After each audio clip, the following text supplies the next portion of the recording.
Welcome to the Deep Dive. Today, we're plunging into a world increasingly shaped by fire. It's a really urgent scene, isn't it? Happening globally. Yeah, these wildfires are growing in frequency, intensity, and just sheer scale. It's quite alarming, actually.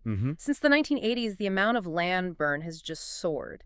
And get this, all 10 years with the largest burned acreage. They've all happened since 2004. Wow, and that coincides with? Exactly, coincides with many of the warmest years on record. Now, traditionally, our models for, understanding and predicting these things were rooted in classical mathematics. Right, the older approaches. But here's the problem. Wildfires are, they're highly nonlinear, stochastic, multifactorial, Incredibly cool. notoriously unpredictable, and those older models, they just couldn't quite grasp that full complexity. We struggled. So how do we even begin to get ahead of such a formidable force? Well, a profound paradigm shift is underway in wildfire science. Yes, a big shift. We're moving from what was largely an empirical discipline, relying on past observations, human expertise, to a truly data-centric one. Powered by artificial intelligence and machine learning. Exactly. That's absolutely right.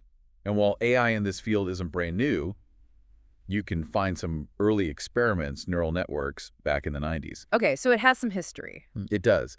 But what's defining things now is the widespread adoption of really sophisticated machine learning, deep learning methods. And what's driving that adoption? It's really propelled by a revolution in data availability, primarily from remote sensing tech like satellites, plus much better weather prediction models. More data, better tools. Precisely. It's what we sometimes call symbiotic acceleration. Symbiotic acceleration. Okay, unpack that. Well, the initial data deluge from these new sensors was just so vast, so complex, traditional stats couldn't really handle it. Right, overwhelming. So that forced us to adopt ML models. And then those models started showing success, improving predictions, improving detection accuracy. Ah, so they proved the data's value. Exactly. And that success, in turn, drove massive investment in even more sophisticated data collection. Think high-frequency nanosatellites, ground-based IoT sensor networks. Like sensors on trees, that kind of thing? That kind of thing, yes. Yeah. It's this powerful, self-reinforcing feedback loop. It's just exponentially advanced the field. Fascinating. And our mission today is to take a deep dive into exactly how AI is being used to forecast, detect, and manage these formidable natural events. We'll explore the data sources, which sound fascinating already, the powerful analytical engines processing it all, and these cutting-edge simulation frameworks that are changing how we confront wildfires. There's some surprising things in there. I bet. We'll uncover some surprising facts and critical insights for you along the way. Looking forward to it. Now, when we talk about AI and wildfire management, it seems really important to distinguish between two main areas, right? They're complementary but different. Yes, absolutely crucial distinction. On one hand, you've got wildfire incidence prediction and risk assessment. The proactive side. Right, the proactive strategic function. It's all about forecasting the likelihood of a fire erupting before it happens. Analyzing risk factors, weather, fuel, topography. Exactly. Creating those susceptibility maps, identifying high-risk zones. The goal is really to inform preventative measures, strategic planning. Planning where to focus resources, fuel treatments, that sort of And thing. then complementing that. Is wildfire detection and mapping.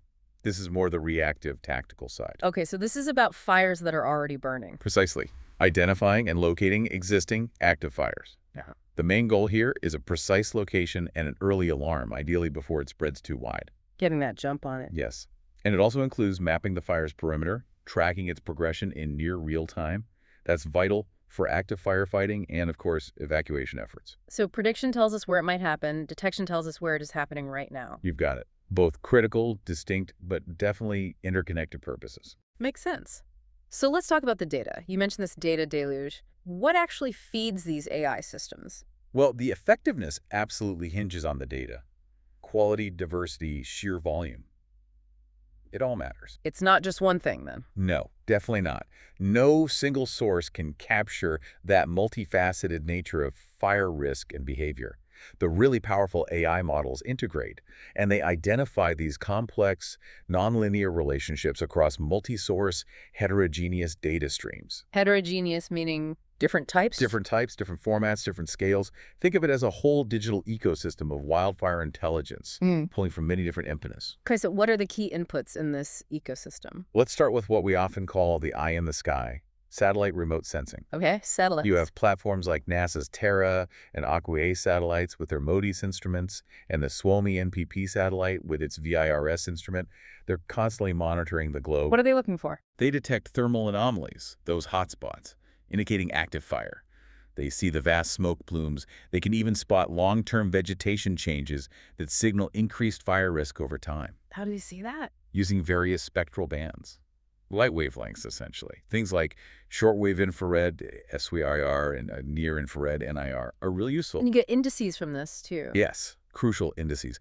Things like the Fire Weather Index, FWI, Fire Radiative Power, FRP, which measures the energy output, and the Normalized Difference Fire Index, NDFI. But you mentioned limitations earlier. Absolutely. Satellites aren't perfect. Their spatial resolution can be pretty coarse, maybe 300 meters to over 2 kilometers per pixel. So not super detailed. Right. Makes drawing precise perimeters difficult. Plus, there's data latency.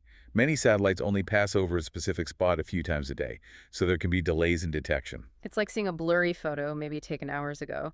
But fires, of course, they breathe. And wind. Wind seems crucial. Exactly. Which brings us neatly to the breath of the fire. Meteorological data. Weather is a primary driver, both for ignition and for behavior. It's a cornerstone of predictive modeling. So what weather data specifically? AI models ingest a wide range. Temperature, humidity, wind speed, and direction wind is incredibly critical. It directly affects how fire spreads and precipitation levels. Where does that data come from? Typically from agencies like NOAA or from numerical weather prediction models, the same ones used for your daily forecast, essentially. And it's not just a snapshot, right? It's over time. Crucially, yes. It's time series data. A model might learn, for instance, that a fire is highly probable after, say, a 7-day period with no rain combined with sustained high winds. It captures that buildup of risk. Precisely. That cumulative drying effect on the fuels, setting the stage for rapid spread if an ignition occurs. Okay, so we've got the global eye from space, the wind, the rain. But fire also has a memory, doesn't it? Written into the landscape itself. Indeed.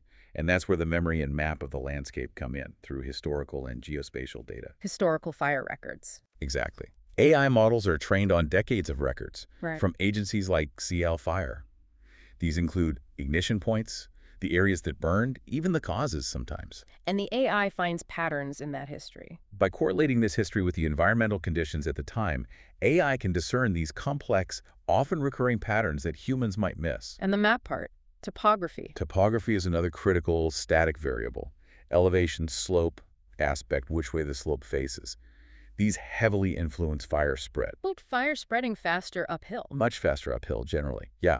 And then there are detailed vegetation and fuel maps, often from programs like Wildfire. What do those tell the AI? They provide data on fuel type. Is it grass, brush, timber, fuel density, and crucially, fuel moisture content, or FMC. How dry the plants are. Exactly. How dry and flammable the vegetation is. And we can't forget anthropogenic factors. Human activity. Right. Humans cause a lot of ignitions, accidentally or otherwise. So AI also incorporates data on things like distance to settlements, power lines, roads, land use patterns. Wow, okay. That's a lot of different data streams converging. But you mentioned the satellite blind spots, resolution, speed. How do we close the gap, as you put it? That's precisely where ground-based and aerial systems become so important. Like cameras. Camera networks, yes. Systems like Alert California use strategically placed, high-definition cameras providing continuous 24/7 visual monitoring. And AI watches the feeds. AI computer vision algorithms analyze literally terabytes of imagery from these cameras to automatically detect even faint smoke plumes, sometimes long before a person would spot them. Okay, that's clever. What else? A more recent, really exciting innovation is the deployment of IoT Internet of Things and remote sensors. Companies like Dryad are doing this. The sensors on trees you mentioned. Exactly. Placed directly on trees or across the forest floor. These devices use chemical sensors like an electronic nose almost. What are they sniffing for? Specific gases released during the very earliest smoldering stage of a fire, before there's even significant smoke or heat. Wow. So ultra-early detection. Ultra early, often within minutes of ignition. It's a potential game changer. And drones, UAVs. And then there are drones or UAVs. They offer flexible, high-resolution, real-time situational awareness. They can fly closer, get under smoke cover sometimes. Assess the perimeter through smoke, maybe? Exactly, providing critical data where satellites might be blinded or too slow. So with all these incredible data sources, satellites, weather, history, cameras, sensors, drones, how do they actually work together? Is there like a hierarchy? What gives us the earliest or most precise info? That's a great question. And yes, this diverse array definitely forms a crucial hierarchy of detection capability. It's defined by speed and sensitivity. Okay. And understanding this hierarchy has profound strategic implications for how we fight fire. Right. So walk us through it. At the top, broadest view but slowest response time, you have the satellites. The eye in the sky. Right. Invaluable for monitoring large, established fires, tracking their overall spread. But they typically only detect a blaze once it's already going pretty well, spreading rapidly. Okay, level 1. What's next? The next level down would be the ground-based camera networks, like Alert California, Faster detection. hours earlier than satellites, usually. They typically detect when a smoke plume becomes visible, when the fire is open and burning actively. And that gives firefighters A critical window for a much faster, more effective initial attack, hitting it hard while it's still relatively small. makes sense. And the ground floor of this hierarchy. At the most sensitive and the fastest level are those in-situ IoT sensors, the chemical sniffers, Detecting the smoldering stage. detecting it within minutes of ignition, potentially. And this fundamentally alters the strategic calculus of wildfire management. It's a huge shift. How so? Explain that shift. Well, think about it. Satellite detection often triggers a large-scale suppression effort because the fire is already big. Right. Full mobilization. Camera detection initiates a rapid initial attack, trying to contain it quickly. Okay. But IoT sensor detection, this opens the door to a whole new paradigm. Preemptive response, or what you might call micro-response. Preemptive. Mhm. Like before it's even really a fire. We're talking about potentially extinguishing these ignitions before they are even officially classified as a wildfire, shifting the entire focus from large-scale suppression towards prevention or near-immediate containment. That's an incredible shift. From reaction to almost proactive intervention. Okay, so we have all this data feeding in from the sky, the ground, historical memory. How does the AI actually process this massive volume, turn it into actionable insight? What are the core analytical engines doing the heavy lifting? The analytical engines are primarily various machine learning algorithms. One of the most prominent, especially with cameras and satellites, is computer vision. Teaching computers to see fire and smoke. Exactly. Interpreting the visual language of fire, you could say. And here, convolutional neural networks, CNNs, are the real cornerstone. CNNs, heard of those? Yeah. Deep learning. All right. Yes, a class of deep learning models uniquely good at analyzing visual data, like images and video. The real magic of CNNs isn't just that they see smoke, it's that they learn the subtle, telltale signature of wildfire smoke. What do you mean by signature? It's a specific texture, how it moves, how it looks different from a cloud or fog or steam from a power plant. Getting that granular distinction right was a massive hurdle for older automated systems. And AI cracked it? AI, specifically CNNs, truly shines here. We use different variants too, depending on the data. 2D CNNs for standard images, 1D CNNs for raw spectral data from satellites, Spectral data. where each pixel isn't just color, but a whole range of light wavelengths, rich information. And 3D CNNs for video so they can track how a smoke plume evolves over time. Tracking movement helps tell if it's real smoke. Absolutely. Critical for distinguishing real smoke from something transient like steam. But it's not perfect, I assume? What are the challenges? Oh, definitely not perfect. False positives are a persistent issue. Seeing smoke where there isn't any? Right. Confusing smoke with clouds, fog, steam, that wastes valuable resources, sending crews on wild goose chases. And the opposite. False negatives. Worse, missing a real fire, that can be catastrophic, obviously. A huge risk. Another major hurdle is something called domain transferability. Meaning? Think about it. The visual characteristics of smoke from a dense, wet Canadian boreal forest fire look really different from a fast-moving grass fire in California or a chaparral fire. Different fuel, different look. Exactly. An AI trained only on California data might misinterpret or even completely miss a fire in Canada without extensive retraining specifically for those local conditions. It doesn't just transfer easily. Okay, that makes sense. So that's computer vision. What other engines are crucial? Then there's time series analysis, which is vital for forecasting fire risk. Because risk builds over time. Precisely. Fire risk unfolds over time, heavily influenced by antecedent events and things that happened before, like a long drought. So you need models that understand sequences. Right. Recurrent neural networks, or RNNs, and their more advanced variants like LSTMs, long short-term memory, and GRUs, gated recurrent units, are designed specifically for sequential data. LSTMs. Yeah. They have a memory, right? In a sense, yes, they can capture long-term dependencies. For wildfires, this means they can understand how, say, that prolonged drought 2 months ago, combined with today's high winds, creates a cumulative risk that simpler models might miss entirely. Looking beyond just today's weather. Yes. And for modeling how fire might actually spread across space and time, we use things like convolutional RNNs or conv-RNNs. One example is conv-LSTM. Combining space and time. Exactly. They blend the spatial feature extraction capabilities of CNNs understanding the map with the temporal modeling of RNNs understanding the sequence of events. Clever. Any other key methods? For structured, tabular data like combining weather variables, fuel types, historical data in a spreadsheet format, a method called extreme gradient boosting, or XGBoost, is often state-of-the-art. XGBoost. Why is it popular? It's a tree-based method known for really high performance, it's computationally efficient, and importantly, it offers a better degree of interpretability compared to some deep neural networks. You can get a better sense of why it's making a certain prediction. Understanding the why seems pretty important. It is, especially for operational trust. But it's important to remember there are many other foundational ML models too. Random forests, support vector machines, still widely used. So no single silver bullet model. No, definitely not. There's no single best forecasting model for wildfires. The optimal choice always depends on the specific problem you're trying to solve, the characteristics of the data you actually have, and the computational resources available. Okay, so we've got the data flowing in, these powerful engines processing it. What's the next frontier? How do we move beyond just prediction, maybe bridge the gap between the AI theory and the messy reality of a spreading fire? That next frontier really involves more advanced modeling and simulation frameworks. Two of the most promising areas are physics-informed neural networks, PINNs, and the whole concept of digital twins, often leveraging generative AI. Physics-informed neural networks?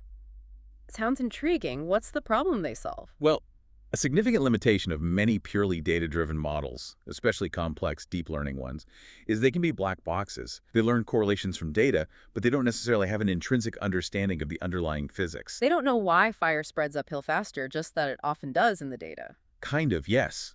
They don't explicitly know about conservation of mass or energy transfer principles that govern fire spread. So PINNs add the physics back in. Exactly. PINNs are this really groundbreaking hybrid approach. They merge neural networks with known physical laws, like the Rothermel fire spread equations, which describe fire behavior mathematically. How does that work in training? The network is trained to simultaneously do two things: fit the available observational data and obey the fundamental laws of physics embedded within its structure. It's like giving the AI a physics textbook along with the data. That's a great analogy. It guides the learning process, ensuring the predictions are not just statistically likely, but also physically plausible. This leads to more robust, accurate predictions, especially when your observational data might be sparse or incomplete. Bridging the gap between pure physics models and pure data models. Precisely. They bridge that gap between the high-fidelity, physically accurate simulators, which can be very slow, and the fast, but potentially physically unrealistic, purely data-driven models. Okay, that's PSNNs. What about generative AI and digital twins? The other big leap is using generative AI for simulating future fire scenarios. Models like JAN's generative adversarial networks can create new synthetic data. How is that useful for fires? In wildfire modeling, you can give a generative model the current state of a fire, its perimeter, the weather, the fuel conditions. And it can generate not just one prediction, but a whole ensemble of realistic, physically plausible forecasts of the fire's future trajectory, speed, and growth. So multiple possible futures. Exactly. It provides a range of possible future fire perimeters, which is incredibly valuable for quantifying the uncertainty in the prediction. It's not just saying it will go here, but it could go here or here or here with these probabilities. That sounds much more useful for decision-making and the digital twin concept. Building on this, a wildfire digital twin, or WDT, is essentially a dynamic, high-fidelity, constantly updated virtual replica of an active wildfire in its surrounding environment. A virtual fire burning in the computer. In a very sophisticated way, yes. NASA's Wildfire Digital Twin project under their FireSense program is a major effort here. What are they aiming for? They aim to integrate all these multi-source data streams in real time, leverage AI to dramatically increase the resolution of regional models, maybe from 10 kilometers down to 10 or 30 meters. Wow, that's a huge jump in detail. 2 orders of magnitude, yeah. And crucially, reduce the time it takes to generate these detailed forecasts from hours down to mere minutes. Minutes. That's near real time. That's the goal. Oh. And a key objective is making these powerful simulation tools accessible to first responders right there in the field, on a laptop or even a tablet, not stuck back in some supercomputing center. Okay, given all these incredible advancements, pin-ins, generative AI, digital twins, what's the practical upshot? For an incident commander on the fire line, how does this actually change the way they manage a live wildfire? It really represents a fundamental shift, Yeah. moving away from a purely reactive posture towards a much more proactive and strategic management approach. Also. A wildfire digital twin becomes this powerful what-if engine. It allows an incident commander to actively interact with the model, to test different strategies virtually before committing valuable, maybe limited resources on the ground. Can you give an example? Sure. A commander could query the system. Okay, given the current fire perimeter and the forecast wind shift, what's the probability the fire reaches that residential area to the north within the next 12 hours? And the system gives a probability. Yes, and then the commander could follow up. Now, model the impact of deploying 2 heavy air tankers on that northern flank for the next 4 hours. How does that change the probability? Testing tactics virtually. Exactly. It transforms the AI from just a passive forecasting tool that spits out a single map into an active, interactive, strategic decision support system. That sounds incredibly powerful, but it doesn't replace the commander's judgment. Absolutely not. It doesn't replace human expertise, intuition, or experience. Rather, it augments it. It allows commanders to rapidly explore multiple complex scenarios, consider outcomes, and weigh risks in a way that would be completely impossible with traditional methods or just gut feeling alone. A true game changer, potentially. Okay, so we've talked about the potential, the frameworks. Let's bring it down to what's happening now. Can you give us some examples of real-world systems, maybe some case studies, where AI is actually being operationalized in wildfire management today? Yeah, definitely. There's several compelling examples out there. We mentioned NASA's Wildfire Digital Twin already. That's a big, ambitious project aiming for high-precision information for firefighters. And it has other uses, too. Right. It's got that dual purpose, Correct. supporting emergency response with real-time forecasts of fire spread, dangerous smoke plumes, air quality impacts like PM 2.5, but also serving as a scientific instrument to study broader wildfire trends, like their impact on carbon cycles and aerosols globally. Okay, NASA's project. What else? Then there's the Wildfire Labs FireMap program, based at UC San Diego. Wildfire. Heard of them. They built what they call a system of systems. It integrates vast amounts of data, including those Alert California cameras we talked about, plus data from specialized aircraft like Virus, which carry AI-powered sensors to map fires in real time. Do you have a case study for Wildfire? Yes, a really good one is from the Los Angeles fires in January 2025, specifically the Palisades and Eaton fires. Wildfire provided the very first predictive models within minutes of ignition for those fires. Minutes. Wow. And then, as the Virus aircraft flew missions over the fires, their real-time perimeter data was fed back into the models, continuously refining the predictions. This helped guide evacuation warnings and resource deployment very effectively. So real-time data improving the model on the fly. Exactly. It enabled crews to get a handle on those fires quickly and suppress them effectively before they got much larger. That's impressive. Are there commercial systems available too? Absolutely. On the commercial side, a company called Alkera X offers the Fire Scout AI detection system. Fire Scout, what does it do? It's a cloud-based computer vision AI.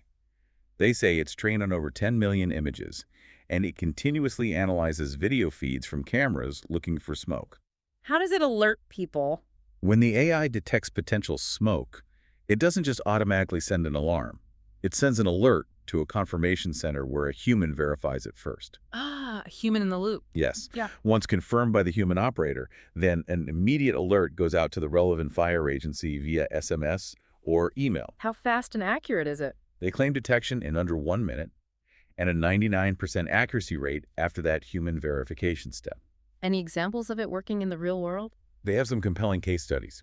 Reportedly, the system detected the river fire in California 1 minute before the official 911 dispatch, and the Coyote fire, also in California, more than 2 hours before the first 911 call came in. 2 hours. That's what they report. It really demonstrates the potential to dramatically shorten those critical golden moments between ignition and the start of the response. Getting that initial attack started much, much faster. Exactly. Allowing for a faster, more targeted response, Yeah. potentially keeping small fires small. What an incredible journey we've taken today. I mean, reflecting on this shift from an era of static, almost historical models to this dynamic, data-driven paradigm using AI. It's been rapid change. We've seen these incredible capabilities, emerging diverse data sources, powerful machine learning, these advanced simulation frameworks like digital twins. Indeed, the potential is transformative, but it's important to be realistic, too. Despite the successes, crucial challenges definitely remain. Such as? Well, data quality and availability are still hurdles sometimes, especially getting enough data on the really rare